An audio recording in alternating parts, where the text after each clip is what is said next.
यिर्मयाह भविष्यवक्ता की पुस्तक अध्याय 1। यिर्मयाह भविष्यवक्ता की पुस्तक अध्याय 1।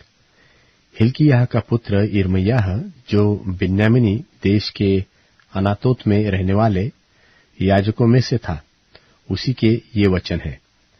यहोवा का वचन उसके पास आमोन के पुत्र यहूदा के राजा योशिय्याह के दिनों में, अर्थात उसके राज्य के 13वें वर्ष में पहुंचा। फिर योशिय्याह के पुत्र यहूदा के राजा यहोयाकीम के दिनों में भी, और योशिय्याह के पुत्र यहूदा के राजा सिदकिय्याह के राज्य के 11वें वर्ष के अंत तक भी, अर्थात जब तक उस वर्ष के 5वें महीने में यरूशलेम के निवासी बंधुआई में न गए, तब तक प्रकट होता रहा। तब यहोवा का यह वचन मेरे पास पहुंचा कि गर्भ में रचने से पहले ही मैंने तुझ पर चित्त लगाया था, और उत्पन्न होने से पहले ही मैंने तुझे अभिषेक किया और तुझे जातियों का भविष्यवक्ता ठहराया। तब मैंने कहा, हाय प्रभु यहोवा, देख, मैं तो बोल नहीं सकता, क्योंकि मैं बच्चा ही हूं।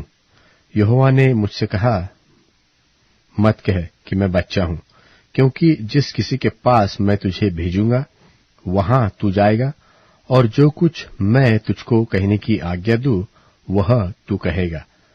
तू उनके मुख को देखकर मत डर, क्योंकि छुड़ाने के लिए मैं तेरे संग हूं। यहोवा की यही वाणी है। तब यहोवा ने हाथ बढ़ाकर मेरे मुंह को छुआ, और यहोवा ने मुझसे कहा, देख, मैंने अपना वचन तेरे मुंह में डाल दिया है।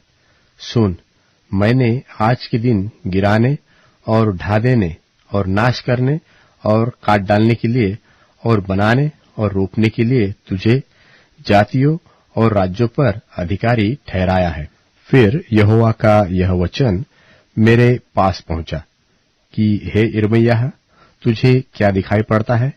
मैंने कहा, बादाम की एक टहनी मुझे दिखाई पड़ती है।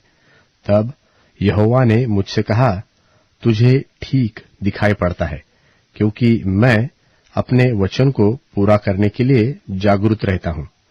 फिर यहोवा का वचन मेरे पास दूसरी बार पहुंचा, और उसने पूछा, तुझे क्या दिखाई पड़ता है? मैंने कहा, मुझे उबलता हुआ एक हंडा दिखाई पड़ता है, जिसका मुंह उत्तर की दिशा की ओर से है। तब यहोवा ने मुझसे कहा, इस देश के सब रहने वालों पर उत्तर दिशा से विपत्ति आ पड़ेगी।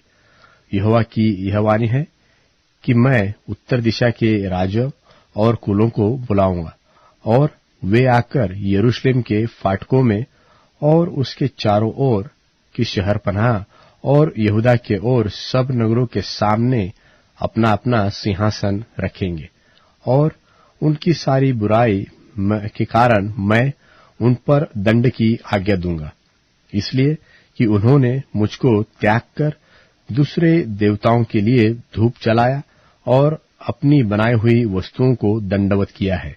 इसलिए तू अपनी कमर कसकर उठ, और जो कुछ मैंने तुझको कहने की आज्ञा दी वही उनसे कहना। तू उनके मुख को देखकर न घबराना, ऐसा न हो कि मैं तुझे उनके सामने घबरा दूं। क्योंकि सुन, मैंने आज तुझको इस सारे देश और यहूदा के राजाओं और हकीमों और याजकों और साधारण लोगों के विरुद्ध गढ़वाला नगर और लोहे का खंबा और पीतल की शहरपनाह बनाया है। वे तुझसे लड़ेंगे तो सही, परंतु तुझ पर प्रबल न होंगे, क्योंकि मैं बचाने के लिए तेरे संग हूं। यहोवा की यही वाणी है।